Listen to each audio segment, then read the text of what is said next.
This is Jarrod Horak. This is my latest Road to the 2024 Kentucky Oaks video. And in this video, I'm going to analyze the Untapable Stakes at the Fairgrounds for Saturday, December 23rd, 2023.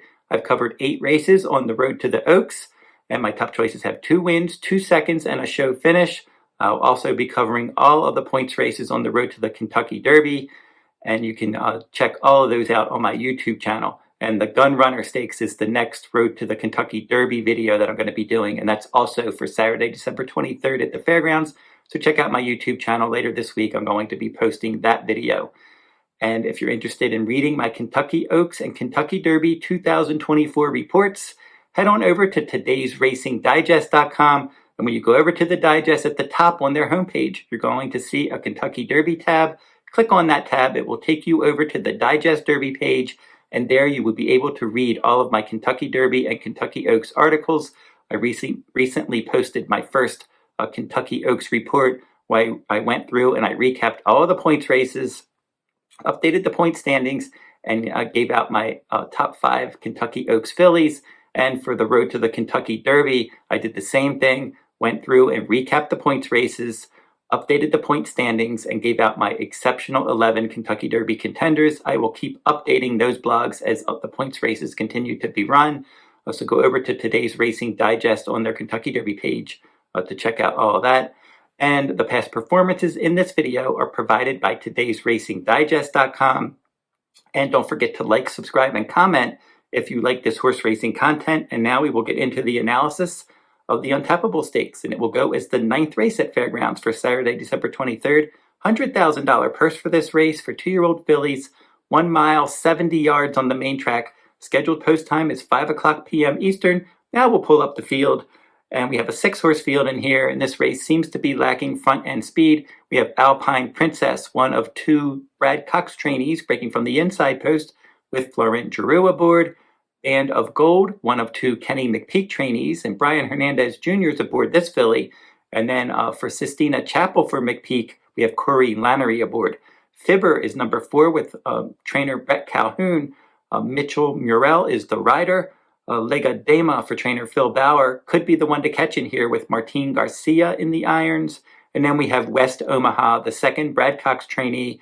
Joel Rosario is the pilot, and she'll probably be forwardly placed as well. Now we'll look at the last 3 Today's Racing Digest final time ratings, see if we can see some positive patterns developing. And for Alpine Princess, she got a 113 a few starts back, and then a 45, and then a 117 last time out. That 117 tops the field. We have Band of Gold, and she's only run 1 time, and she earned a 99.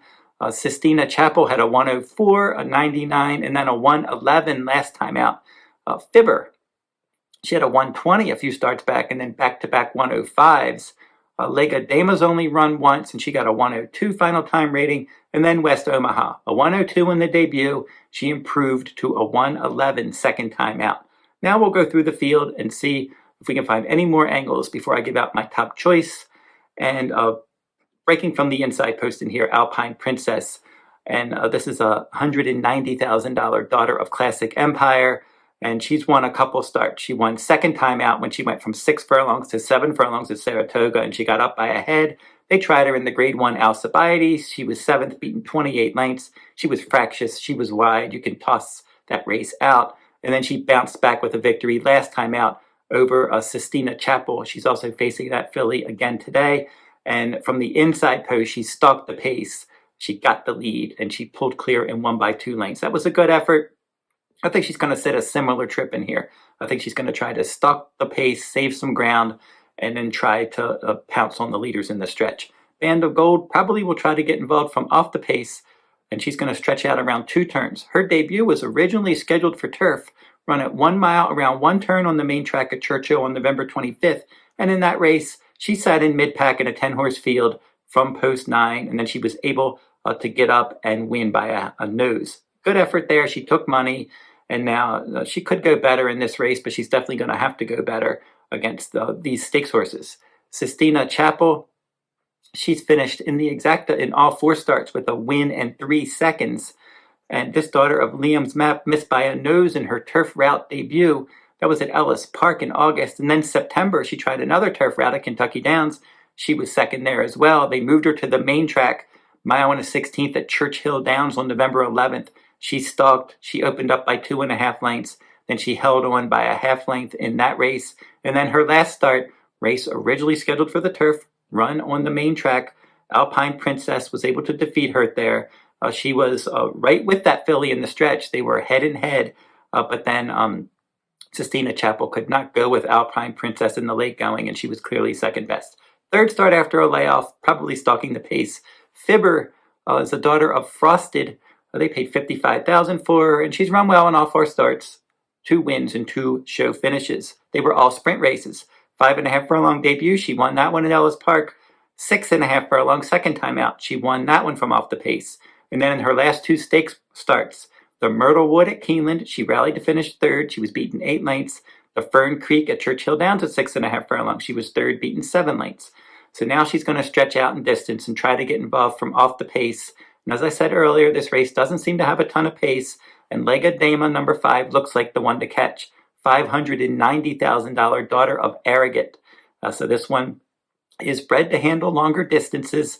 And they debuted her at 5.5 furlongs at Churchill on November 23rd. The pace was okay there, 22-2, and she was ahead by a half.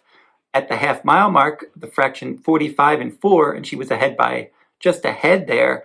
But then she was able to kick away by 3.5 lengths in the stretch, and then she won by 2.25 lengths. She was 4-1 there. It was an 11-horse field. It was a good effort. She broke from the middle of the field.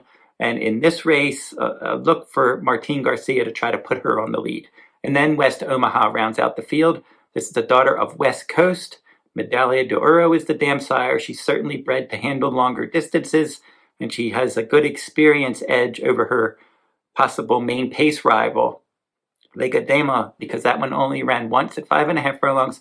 This filly's run twice at 7 furlongs. Her 7 furlong debut in a 10-horse field, she rallied from 8th to finish a close 3rd. She was placed 2nd through disqualification there. And then in her second start, she showed much better speed. She got out there and she set the pace, and it was a pressured pace, and she was able to kick away in the stretch and win by 4 lengths.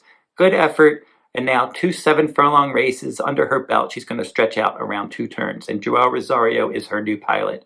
So looking at the pace, as I said, Legadema probably in front, West Omaha on her outside, probably going to sit outside, chasing that one, and they look like the 2 to catch in here. And I think the winner is going to be one of those 2 fillies. If Legadema is able to get out there and set a slow enough pace, I think she could keep going. But 5.5 furlongs, that's the only race she had, and now she's going to try to stretch out against winners. We'll see if she can do it. I'm going to go with West Omaha just based on that experience. And for her experience, she has, as I said, those 2 7-furlong races. And I think maybe that will make the difference in this race. Maybe Legadema will be able to defeat her later on. But I just think Legadema sets the pace, West Omaha not too far behind, and maybe she can wear that one down. But I think it's between those 2 fillies, either Legadema wiring the field or West Omaha tracking the pace and running that one down. And that's the angle I'm going to go with. West Omaha is my top choice in this Untapable Stakes. And that will wrap up this video. Again, check out my YouTube channel for the Gun Runner Stakes later this week at the fairgrounds. And until I see you next time, good luck at the races.